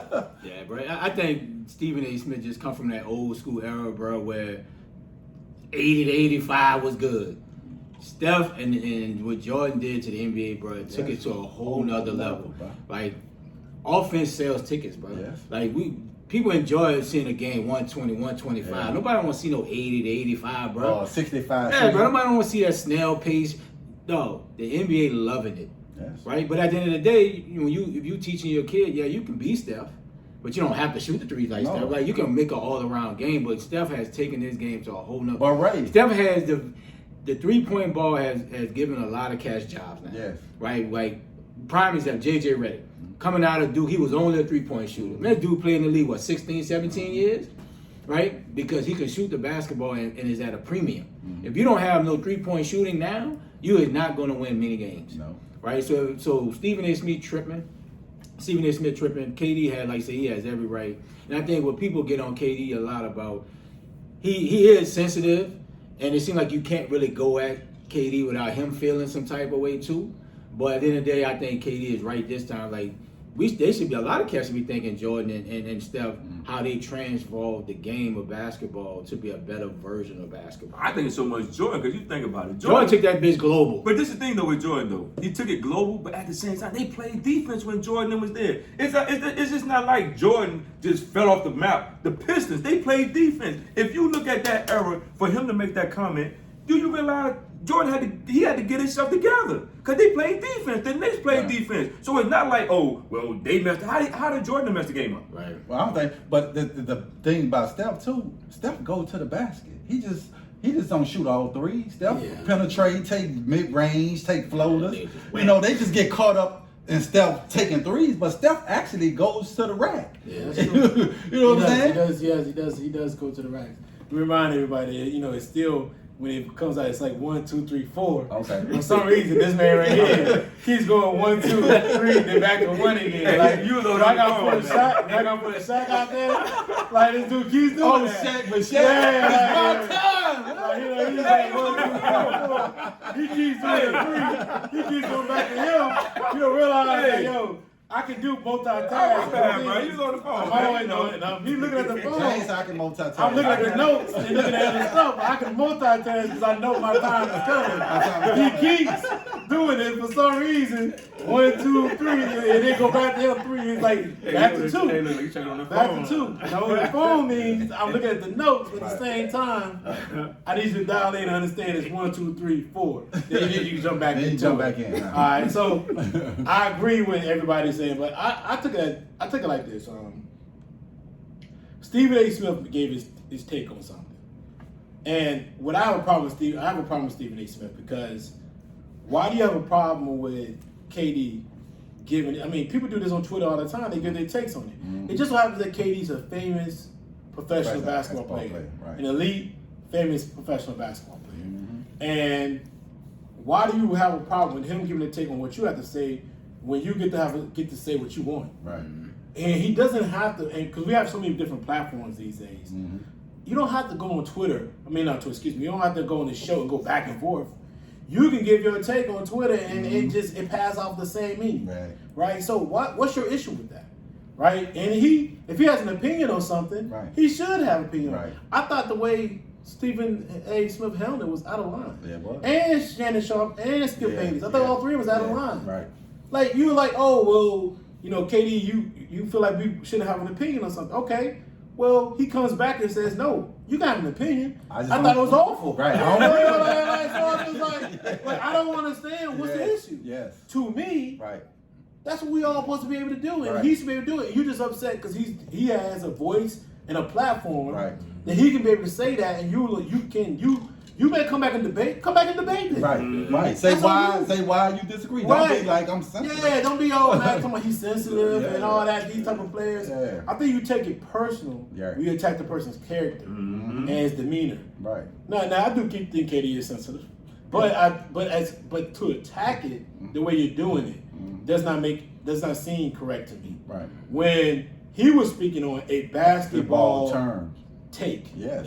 right, and he felt like what you said about basketball, trash. about that particular, but that particular frame of mind, or the thoughts, or the comment was trash. Yeah. I don't have no problem with that. Yes. Like I don't understand. Like to me, I don't have no problem with it. And I have problems with some things KD do, but not that. Right. Like that right there is the number one thing I said, man. I'm like, what's the issue? Like he said, your take was trash. Right. And then you come back and say, well, you're sensitive, and we Right. got more of like people like me coming, Right. more of us coming, more of us like me, Shannon and Skip. Like, Right. yes, you may have. Right. But I don't think he was taking it personal in that Right, he in that light. Right. He was talking about that. He was like, and he came back and said, "Well, I think you're being sensitive, Right. Because why I can't give my opinion? And I'm first of all, I'm not playing in the finals, Right. and I'm just I'm a fan, Right. right? Even though I'm a professional player, I'm a Right. fan. Right. Because he didn't attack them person. He could have been like he feel that way because he can't do it. Yeah. You know what I'm saying? Then that's what he taking. But he was just like, I just don't agree with your take. Like, Yeah. nah, I don't think they did. He ain't say, but you can't do what we do. That's why you feel that. He He didn't take. He was like, and he said, like, listen, I think they pushed the game forward. I don't think what you're saying is right at all. They did. I don't get the issue. Yeah, because that's my issue. Right. Because without MJ, you ain't getting 185. 30 million a year. 30 million a year. So I don't. To me, I didn't see the issue with it. I looked at it like, that was just a bad response from Stephen A. And I took issue with what he said because I think he made it personal. Yeah. And then, this young man just really just saying, hey, no, I think your take sucks. Right. And it did suck. And the reason I don't have a KD when he do it, because KD will do it to the media and to the dude in the basement. You know what I'm saying? I do have a problem You'll be trolling on that shit. with the burner accounts. But don't do it. Yeah. Stand on what you said. All right, stand on it. But he have said now he's staying on it, right? Yeah. Because he was on Jay Leno. He say, look, they like, what's your hype? He like, look, I like to smoke weed, I like to play ball, and I like to play Xbox. Not Jay Leno. He was on that Letterman. Letterman. He like, on and then he say, I like this. I like to go on social media and talk trash to the everyday. No, young bloke. what he showed me was KD's normal. Yeah. He is this. Yeah. He is this era Yeah. of a type of athlete, but this type of person. Mm-hmm. They don't. People keep focusing on the athletic and the athlete part of He it. said, I like But going no, on social media. This is what these people. This is what these. This kids do. era. This era. This is what they These do. kids. So he's not. Yeah, they he's grew not- up. They grew up on He's social not media. doing anything less than an average person who grew up in this era does. Exactly. So I have no problem That's with why I it. don't have no problem. And it's just the fact that he's famous and he's a Yeah. basketball player. Is the voice rings a little louder and Yeah. longer? It has more range. Yeah, they did. But because it has those range, why do you let him? He should be able to speak on the fact of what you just said. Right. Mm-hmm. So because he knows what he's talking about. Yeah. He's a part of the game. Because the funniest thing was a kid was talking about if the Warriors win, they added KD. So KD responded to the dude. Then he added another dude, and they was like, "Bro, why he added you? You ain't even say nothing." He said, "I remember you 2017." You said, I'm like, this dude remember somebody who said something to him in 2017. Wow. He added him in the comment. I'm adding you too. I just think Stephen A. is mad that he can't do it. I think he said he had a little basketball career, but I think because every time it's always something with KD. Every other week it's something with KD. KD didn't do this. KD didn't do this. Or KD. It's always something with KD, and that's what blows me. Everything is always KD with him. Every week, it's stupid, bro. All right, let me get the last one. So let's get our thoughts really quick. What are your thoughts, Key, on the hiring of Darvin Ham? Darvin Ham, excuse me. Darvin Ham, it's a good hire, but I'm just happy that they not doing the same recycled coaches, bro. Give these coaches opportunities who've been, done paid their dues. It's always the black coaches gotta be assistant for 10, 8, 15 years before they get a head coaching job. And I love what Boston did, and I think now people start seeing the trend, like let's start hiring ex-players. You know what I'm saying? They know the game. Players can relate to them more because they respect them like you did what I'm doing. You know what I'm saying? So I love to hire you. You got to see if is he the great fit, but I just like you giving new blood an opportunity instead of recycling the same old like the Van Gundys and Rick Carlisle's and it's time for a new era. You know what I'm saying? Start hiring new coaches. Start hiring ex-players, and I love to hire you because it's fresh. You know what I'm saying? He played ball. He done learned his dudes under the guy in Milwaukee. You know what I'm saying? So let's see what happens. But I just like that they didn't go back and just keep getting the same coaches who've been coaching for 30, 40 years. Yeah, I think it's a good deal. I think, like you said, the Lakers need something fresh. They've been through so much foolishness in the past couple of years that they need somebody new.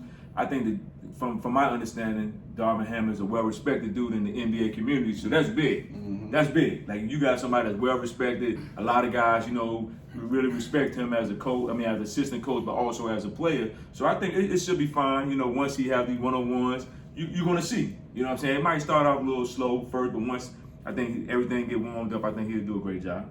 I think it's a good hire as long as the front office allow him to be who he is and lead his team, right? Like, you can't expect for your team to grow just because you got superstars and you're trying to control everything. You have to let Darvin Ham make the mistakes, be able to adjust, and become a better coach, right? Former player, gritty, right? He's played for the Lakers before. He's been in this whole Popovich tree with Budenholzer. And like I said, new blood, right? Now they wanted Juwan Howard, right? I don't know if that would even work. Who knows? But hopefully they give Darvin Ham a great opportunity to lead the team, man, and not like dibble and dabble into the X's and O's and hey, who he can hire, who he can't hire. Just let him do what he do. Yeah, I think he does have hiring authority. Authority, yes, that's the correct term. So I feel like giving him a good opportunity to coming in on his best footing helps. But I do feel like that roster is really going to be his issue. They're just a very old roster at Carolina State, and your big three outside of AD is, the other two is old, man. They're past. Sorry, LeBron, you passed your prime. We're going to talk about you in a minute, but you're past your prime, in my opinion, and you're at a point, you're at that standpoint where the team is old, the team around him is old, and the talent around him is less proven and not as talented as other rosters in the NBA. So at the end of the day, you walk in the door, you're still probably the 7th, 8th, maybe 9th best roster in the West. Yeah. I mean, just at Carolina State, they're probably 9th or 10th. Mm-hmm. Just how they finished the past season, 10th. Yeah. So if you look at it, and I bet New Orleans, we already talk about the other teams, and New Orleans with the eighth seed, so they're probably the marker. They're the benchmark for average talent right now. You bring back Zion, they're a better team than them. So Minnesota. another year, Minnesota was the 7th seed, and they're way more talented than them, even without D'Angelo. So I just don't understand, really honestly, what can they really do to improve their team outside of making some trades, and they just don't have the pieces. Yeah. So, hopefully they manage their expectations of him as they improve their roster. I think he has a 4 or 5 year contract, and like I said, he has staffing authority, so he can hire his own staff. But you also got to realize they also need to understand that their talent is not good. I mean, I don't give a shit if it's LeBron, AD, and West, or they bring in Elgin Baylor around, Jerry West, Jerry West, Kanye West, I could do. They're not the most talented team in their own city. So, I mean, you have to be really honest. Like, bringing them in, what's that really going to do for their organization if they're not honest with that roster? So, I'm happy that that he got his chance, he got his shot, but I do feel like he didn't get a shot with a team with a roster that's going to be instant winning. Maybe some defensive improvement here and there, but it's only so much you can do to an aging roster like they have. And I think Jeannie realized that. That's why she gave him a 5-year deal. Yeah, 5-year deal. Yeah, because at first they was only getting coaches 3-year deal. Yeah. And so I realized, and that's why she don't give up that pick. She ain't going all in on next year giving up that pick, right? So that pick is only hinged on if that pick only hinges on if New Orleans don't want it. Right. Like, that's really what it's protected. I think it's protected. But I don't think it's protected. Yeah, Not with the AD trade. I think that pick hinges on whether New Orleans wants it or not. Because they delayed their picks on purpose, so they can come back and say, "Hey, we want that pick." Those picks moving forward. They think the Lakers gonna be bad. Yeah, they'll be awful. But I think because they had a lot of 1-year deals, so now you got to go younger. Like you're not gonna sign Dwight Howard back. You're not gonna sign. But they had Howard, Ariza back. You're not gonna sign a bunch of players, but how much talent is in the NBA? But I'm saying you just gotta get younger and get shooters. And I think if AD stay healthy, AD gotta stay healthy. But how many? Listen, because if LeBron can give you 20, which I think he can do. Now you gotta get some defensive players. But how many players are you going to give? How many 1 year?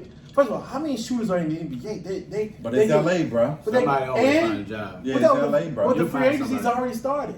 But I'm just saying, in all season we'll see. But it's LA. People want to come to LA, bro. I don't know, bro. You want to come? You to LA? can find some 1-year cats. Yeah. They had them. They had to have 10-day cats and 10-day over and over and over again. But they went with all these old cats, and I think now you can't go with older cats. So Stanley Johnson went on the old cat. But Stanley played well. Man, he played well.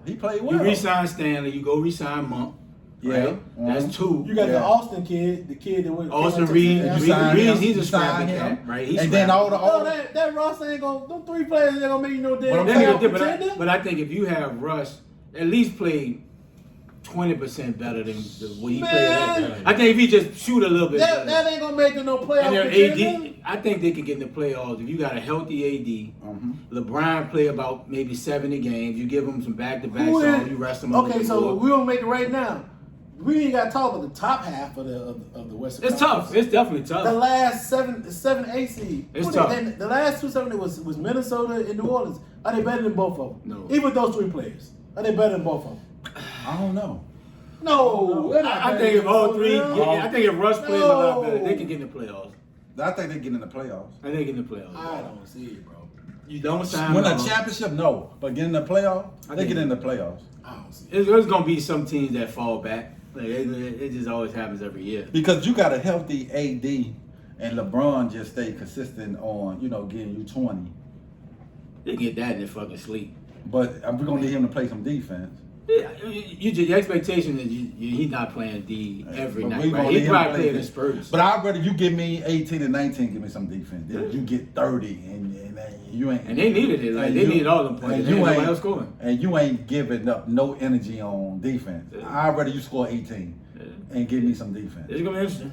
But you're right though, James. I think it's for the long term. The Lakers you can't look I don't at see it. it, bro. You can't look at the 1 or 2 years. You gotta have this guy. You gotta let him play. He gotta be there a long time. He gotta be a long time, 3-4 years before you make a decision and let him go. Yeah. And you gotta do better with the roster. You can't go get off. That roster awful, bro. Yeah, I think you still got Carmelo because I think he got 1 year left. Nah, he was on 1 year deal. He was on 1 year. So you don't bring none of them players back. You can't. Yeah, you don't bring none of them You players can't. Kenneth Dunn, they was on that team. He didn't play all season. Yeah, that was Yeah, he ain't playing disappointing. all That was season. back. disappointing. You don't bring. You got to go get you some young talent. You come to League Monk too? I keep a. Nah, you gotta sign Monk. I keep Monk had a big year. I keep Monk. Monk just 20. But depending on what he asking for though. So you got so you Well, gonna we'll bet, see, though. man. We'll see, man. I'm not paying him big money. Let's talk a little bit about something. So we're gonna. This is actually an amazing thing, and it's good to see a young black man coming from Akron, Ohio, making his way through the league. Been a phenom since he stepped in the league since 18 years old, and now he's $1 billion current athlete. Right? That means the value of all his businesses and all his endeavors they involve in, contract-wise and everything else, he is now total $1 billion type of athlete, which to put him in a different perspective, right? Mm-hmm. Different atmosphere. So since outside of Shannon Sharp, the next favorite fan of LeBron is Raymond Butler right here. The Billy. Ray, man, give you start this off. What was your thoughts when you heard that LeBron hit that $1 billion status? It's amazing, man. Like you said, for a current player to do the right things with his money, and we don't know. We always read how he's brought up, single parent, to be able to make the right investment, have the right circle of people around you to give you great advice when you may not know all the advice of. And he's uplift his boys. Right, he elevated his circle around him.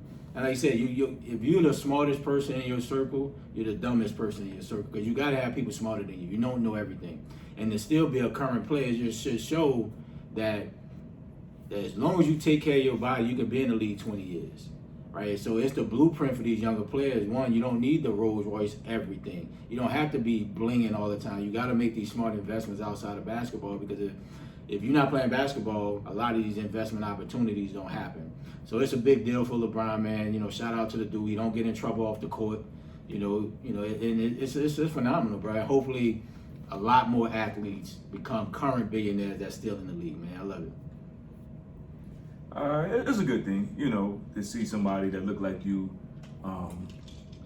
come from where you come from and just take it to another level.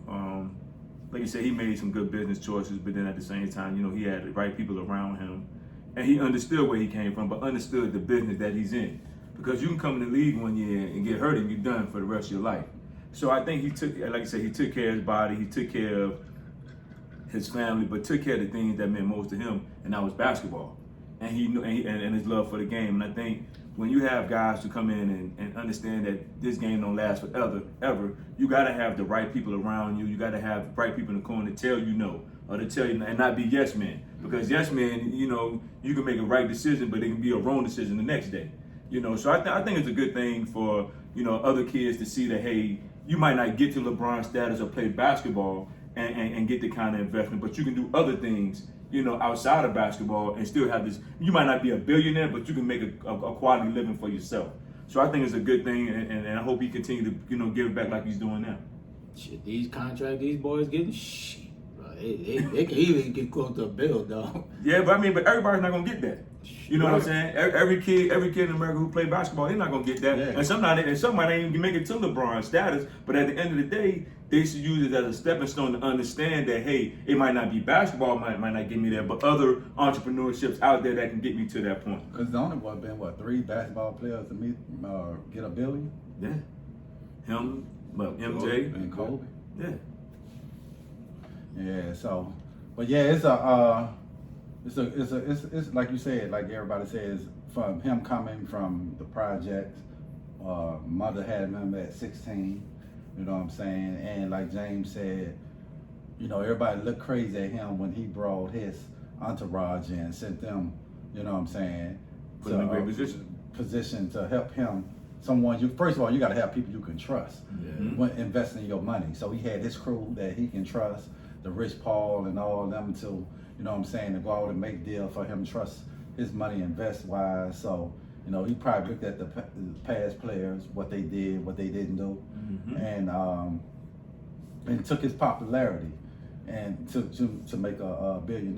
So it was a great achievement, and to show the other players now that we can be billionaires, not millionaires. So you know, so it's just great to see. Like you said, the guys give back. You know, he speak out on any social issues. We didn't have that before. You know, Jordan thought he couldn't do that because he thought it would hurt his pocket. He couldn't, you know what I'm saying, speak out on different things that's going on in the world. LeBron always been he gonna stand up, speak his mind on what's going on in the world. You know, you got the other, you know, that the players can take their own destiny in his hand. Now you got like the Kevin Durant and all the other players are following that model. And you probably now gonna start seeing a lot more basketball players becoming billionaires. Like I said, I think it's only 3 now. And it's Kobe, Bron, and Mike that are billionaires. And those guys invested well, like in themselves. You know what I'm saying? Like instead of, I'm gonna come work for your company, I need to be an owner. Not you sponsor me. You know what I'm saying? LeBron turned down Sprite, went to Mountain Dew, partnerships, and a lot of, you know, it was the soccer, you know. So now when you go into business, y'all the face. Don't just be, you gonna pay us to, no, I want partnership. And that's the thing what Kobe, Jordan, and LeBron did. If I'm doing something, we partners. So we ain't, you paying me. I don't need no endorsement. You know, yeah, we need to be partners. So I think Magic should be a billionaire, right? I don't know if Magic won. I think they said it's only been 3. He close. He close. Yeah, It's only been 3. close. They said Kobe, Jordan, and LeBron are billionaires. Should be Yeah. close. But Magic close though. I agree with everybody, man. I think it's amazing to see a young man like him come from meek beginnings and be able to earn his way and be valued the way he is. When now he's a $1 billion athlete. Magic, some of the other guys. There's been other athletes who made $1 billion. Yeah, Magic. So it's 4. It's 4. Magic. Well, it's more. It's Tiger Woods also. We're talking about basketball though. Well, basketball, yeah. I know it's MJ. Not sure about Kobe. But, Nah, Kobe won. Kobe worth $2 billion. I'm not sure. That last water check put him over. I know it's all about the value of the business that they attain and they're involved in, but I think it's amazing. But man, listen, I'm more focused on the fact that the way he has maintained his life off the court, being with his kids and family, man, and shout out to his wife. Savannah. Savannah out here showing the pictures of the day. She let y'all know, like, listen, he may be worth $1 billion, but he at home right now. You know what I'm saying? And he got to give a shout out to his wife today because of the fact that she's put in that work. She's been with him the entire time. They've been together since high school. And you know, she had to let everybody know she out here, she ready, she's still out here. Old snackable mom out there. So I'm like, shout out to Savannah, dog. Like, shout out to her. You know what I mean? Like, we talk about LeBron, we know what LeBron stands for. Great, good job, bro. You're worth $1 billion. Fantastic. But the fact that your wife is still fine like that, tell me we understand she know what it is. She's dialed in. She keeps it all the way tracked in, man. So shout out to her. Shout out to Savannah, dog. But yeah, man, listen, LeBron, man, we love what you're doing. Just keep doing it, brother. Keep raising the stakes. Keep showing these guys, athletes and non-athletes, guys out here in the regular world, how to keep investing, expanding money out there so we can all be profitable. We can help our community out. So let's keep going with that. All right, next topic. Aaron Donald said the other day he's willing, he's at peace if he does not have a new contract going to the season. He'll willing to retire, move on, and in his NFL career. So let's give our thoughts on that, man. What would the Rams be without Aaron Donald coming into the new season? Keith, start it off. And Aaron Donald just want to be the highest paid player at his position. That's all this about right now. He looked at the brother. They went to Buffalo. No, the brother. One played Arizona and one played. Both in them. Is it Buffalo? No, it's on the Whites. Oh, J.J. White. J.J. Watt. J.J. Watt. He looked at their contract Yeah. and was like, come on, T.J. Watt. T.J. Watt. He looked at T.J. Watt contract. At this point, it's about money. Same thing with Aaron Rodgers. When Aaron Rodgers talking about I'm contemplating a retirement. Soon that check come right, he backed out there. And you know, he just signed Kanye West, the Donna Sports. Yep. So it's just all about money. He ain't ready to retire, bro. It's just about money. He want to be the highest paid player at his position, and I don't blame him. The dude is dominant and paid me. You know what I'm saying? He just won a Super Bowl. You know what I'm saying? So right now, it's about money. And of course, they going to give it to him. As soon as that the right dollar sign come across, he going to be back. Yeah. Pay me. Period. Ain't nothing, no more, no less. Yeah. I mean, if he retired, they're going to struggle. Yeah. You know what I'm saying? And they struggle at times on the field with him. But the fact that you know that you got to block this dude with 2 people, sometimes 3 people, every down, every play. Every play. Listen, bro, you got to pay this man. This man really put the Rams back on the map. Mm-hmm. When he came to Los Angeles, he put the Rams back on the map. So at the end of the day, pay the man. And guess what? And if he's okay retiring, guess what? Yeah. That's cool, but it ain't gonna be cool for them. No. I can tell you that right now. Yeah, it's about money. He's the first ballot Hall of Fame if he retired today. And like I said, you signed with Donda Sports because outside of football, nobody really knows probably much about Aaron Donald, right? So he's looking to elevate his brand. He did the interview with B. Marshall and boys. And like I said, it's about money. He should be. Like, he's earned it to where he should be the... He's been the best. He may not be paid like the DBs, but he should be at least top 5 and highest defensive players. Not just D-line, like players on defense. Like, Who you think he, best... He makes that much of an impact because it helps the back end, right? Like, so you got to put 2-3 people on it. Right, who is their best player on that team? Quarterback to receiver, who's the best player on I would say Donald. He is. So he down. So I think they'll pay him, right? Like I said, they paid a lot of people. Hey, I ain't got nothing to do with me. Right, I said you can't count that. It's on the owners to figure it out. But so it's just about the money. It's about him signing with Donda Sports to really elevate himself outside of football. You know, just to increase his revenue, especially in LA too. So that helps. Yeah. I agree with everything you guys said, man. I think it's a money thing. I do feel like he will retire. I mean, the guy, for an interesting personality that he is, you know, he's a very hard-working, grinder type personality. I always find it fascinating that even though he plays in LA, dude goes to Pittsburgh every offseason. Yeah. He stays in Pittsburgh year-round, and he goes there every offseason. Who the hell wants to go to Pittsburgh? Like, do your offseason, and you play in LA. Why in the world would you want to go to Pittsburgh? That's the first question I would ask him. Hey man, why do you keep going to Pittsburgh?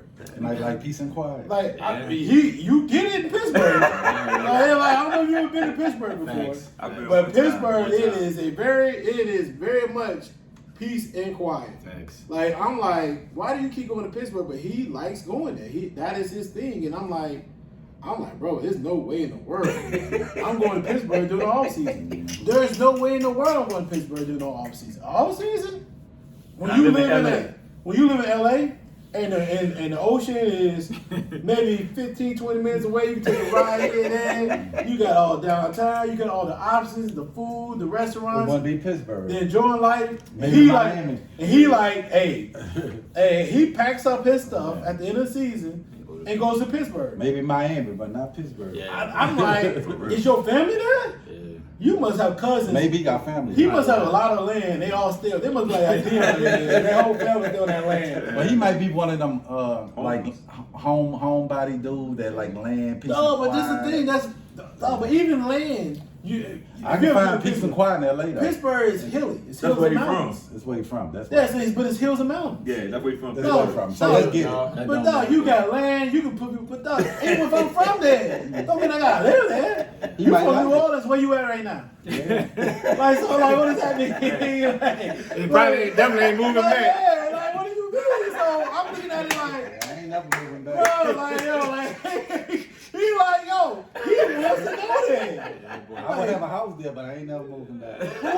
But who wants to be like, hey, I'm going to Pittsburgh in the off season? I go there for Pack a up the little fellas. bit. Hey, you Might- hey, might stay a month. You text your girl, your wife, like, hey, pack up the family. We going back. Hey, when some season over, we going back. He to might got Pittsburgh. like a ranch type job with ATV. Bro, he fishing can have. pond. But you can't. He might go hunting out You there. can't get that somewhere like Texas, or you can't get it in. I get it. You can't get it in Cali and some land outside. Like, Go to what about Phoenix, Florida, shit. Miami, Exactly. I get it. Arizona?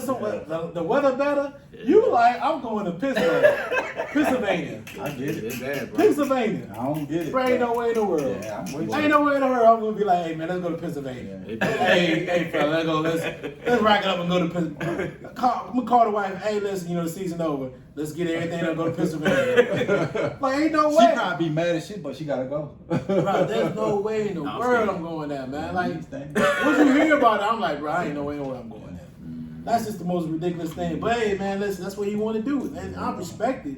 I ain't doing it. But the next couple of days, he about to get that big bag. It's coming. I think bro. it's coming for him. I think it's coming for him, but I think it's a money thing too. But you gotta play your cards. You gotta play. Don't want to play them too hard though. Yeah. No, they need him. They need him. Especially when old boy went to Buffalo. Von Miller. Yeah, that bag. Yeah. That's gonna be tough. Yeah. That's gonna be tough replacing his production. They still got Floyd there. But how you gonna replace that production with Von Miller?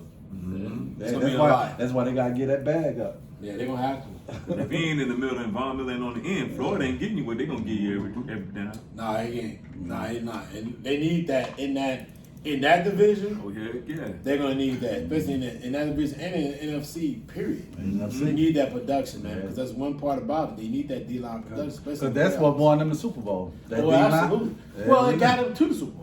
Yeah. I mean, if they didn't have that type of production, and especially against the San Francisco, they would have lost. Mm-hmm. San And they Francisco wouldn't. had their number. And they wouldn't beat Cincinnati in the second half. Their D-line was getting That's pressure. absolutely right. Because the All right. been toasted. Yes, sir. So, all right, bro. Last topic of the day, we're gonna give a pick, boxing pick. Raise a big boxing guy like me. You know what I mean? So we know there's a big fight. It's Unification lightweight championship bout tonight with Haney. And I don't know the Kambosos. Kambosos. Yeah, Kambosos. Kambosos. So it look like it's gonna be interesting. Like Kambosos came in there, he was like 0.6 pounds overweight. He got it fixed. And he got down to like point. I don't know what he did. He went down from like 135.6 to like 134. Yeah. So I don't know if he sweat it out, but to me that's gonna be very interesting because that means he's probably gonna come in there dehydrated. And because the fight's actually today, it's Sunday in Australia, it's Saturday here.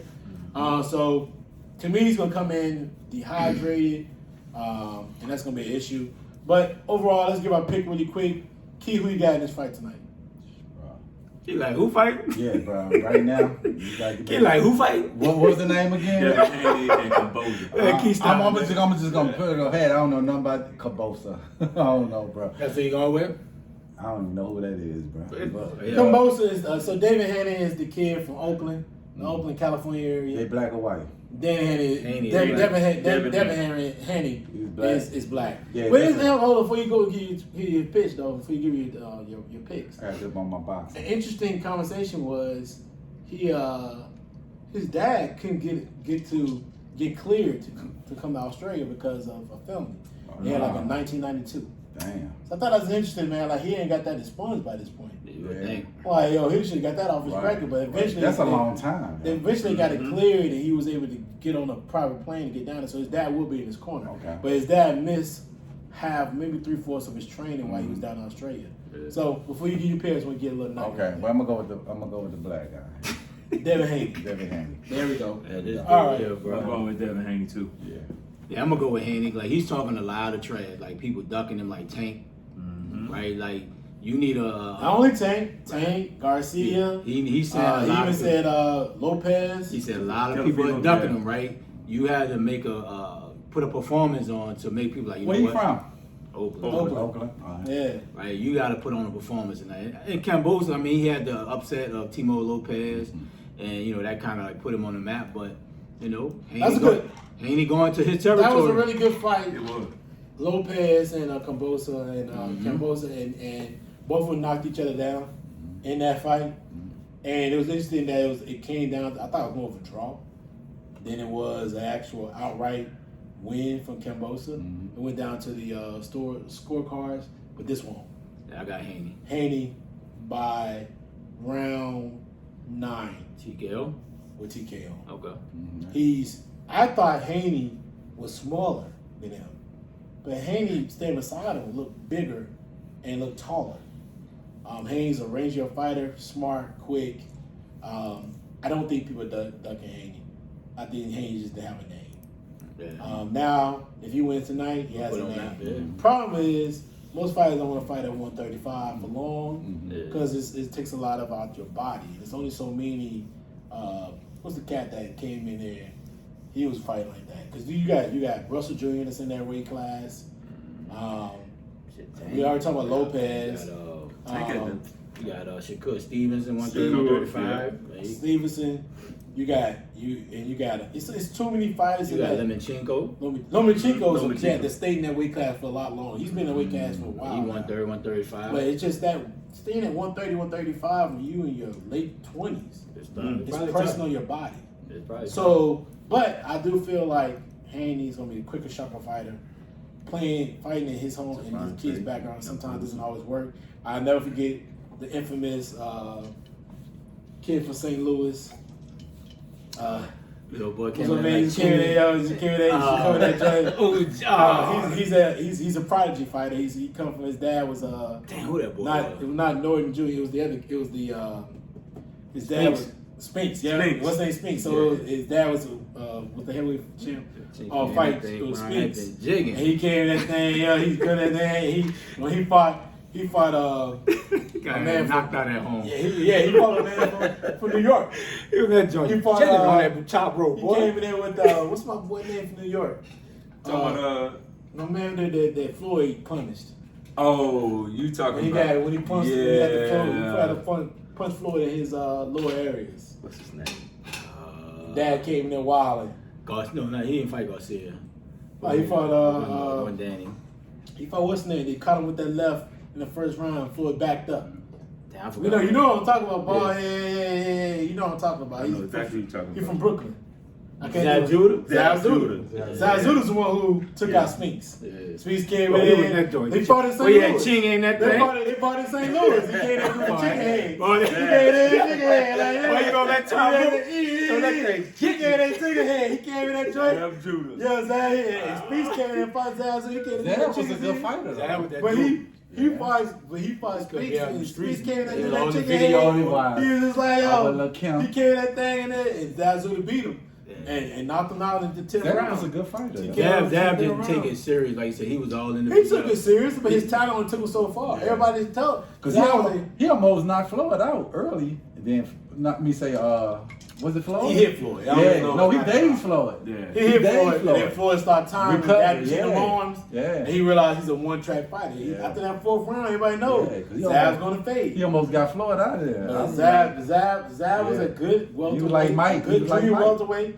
But when he fought Kasazu took it to him. Mm-hmm. So listen, I'm a big boxing advocate, and that man came in that joint doing that. He came in there doing that joint, doing the chicken. I gotta get up on my boxing. That shit was funny. So David Haney, Then to lose like you know, that shit made it more funny. Dog. You got to have whoop at home.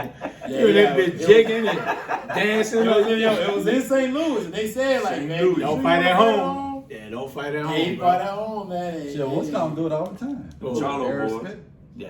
And the Charlo. But he fought And the at Charlo boys. but he Yeah. fought in Dallas. He Yeah. fought in Dallas a lot. Yeah, all his fight is But- in Dallas. But most of his like it. his Yeah. fights in Out Dallas, San Antonio. Yeah.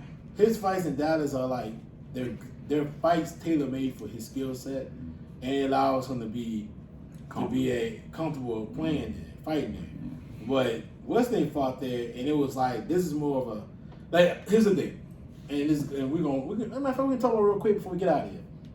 Everybody knows the fight with Crawford and Spence is coming. It been signed? It's on its way. I want Like to the October. side. October is the Okay. date. It's the date of choice. Okay. I might gotta go to Dallas. No, so they're gonna probably have that fight in Vegas. Got it. And here's the problem. If I'm Vegas. Spence, I'm not having that fight in Dallas. Not that type of fight. And see, that's what the thing about Zabzuda and Spinks was. They were equals. So the advantage really was to Zabzuda because he was able to focus more. Homie was at home. And not saying that he wasn't, of course, Spinks' his name. That it wasn't the fact that he wasn't focused, but it was just probably more distractions. You fighting at home, you fighting in St. Louis. You the main draw between you the champ. Zabzuda's focused, hungry, went and came in there ready, more passionate. But you go to Dallas, you fight in Dallas.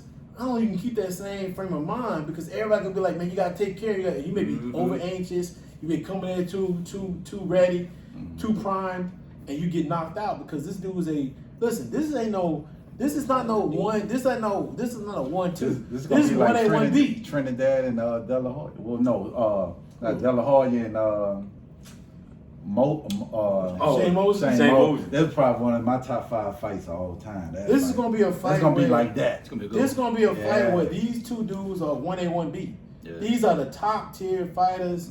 There's 2 probably in the world. It's minimal separation between them, Yeah. and you know that when you walk in that ring, you gotta be on your A game. Yeah. No distractions, away from everything, training hard, no above the water conversations, Right. focusing because you can't be on some like disrespect. You gotta be out dialed in, but you know both of them are offer. They gonna come with it. And man, I'm gonna be in Vegas right in that motherfucker. Yeah, I gotta go. I gotta go that game. I'll be right in that thing. I'll be right in that thing. I'll be right in that thing. Yeah. I don't know anybody else. I hit my connect up.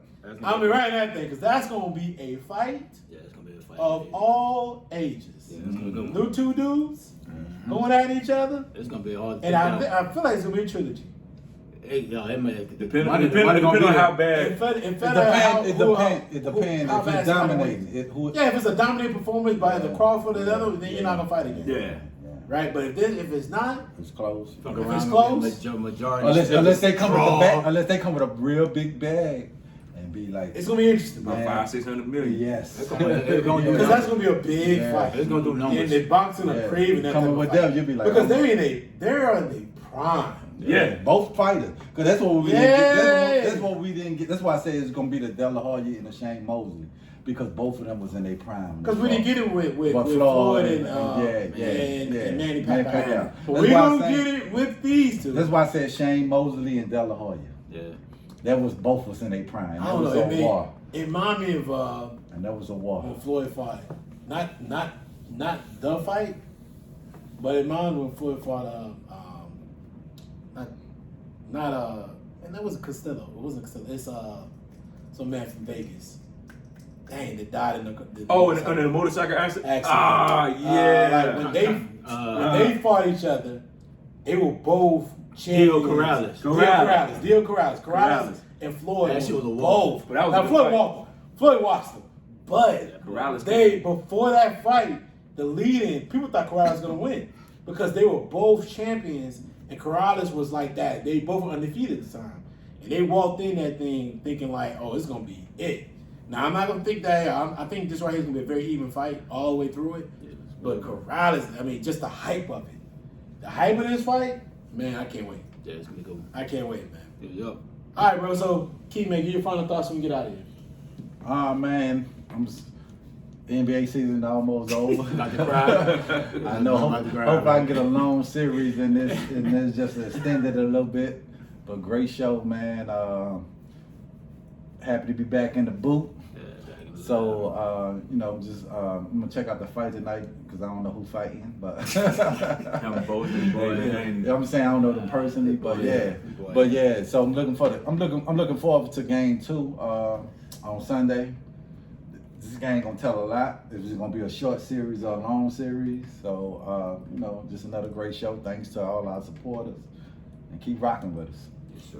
Oh man, I'm looking forward to, like I said, Keith said, game 2 You know, it's gonna be very interesting. I know as people who like the Lakers, they don't want to see Boston win, Yeah, and then a whole bunch of people don't want to see the Warriors win. I You know, it's real hard in LA right now. It's real hard in LA right now. Damn, why you gotta bring that? You know, my man Tatum there, but damn, Hey, because I got hit him 18. You got 18. But nah, man, you know the basketball season is winding down. You know, you're going to have to watch a little baseball or something from here on out. But, I mean, football season around the corner. But great show. Keep rocking with us. And, you know, let's keep moving this thing forward. Yeah, man, it's good to be back in the booth with the crew. And, you know, great show, man.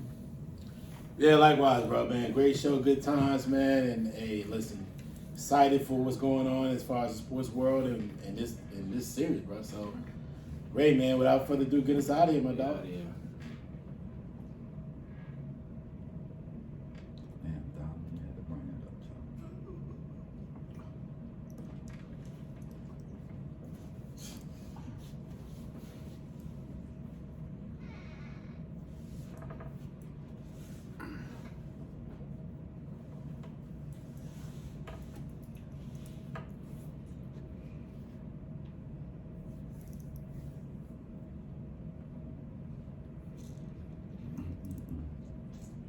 Thinking about it.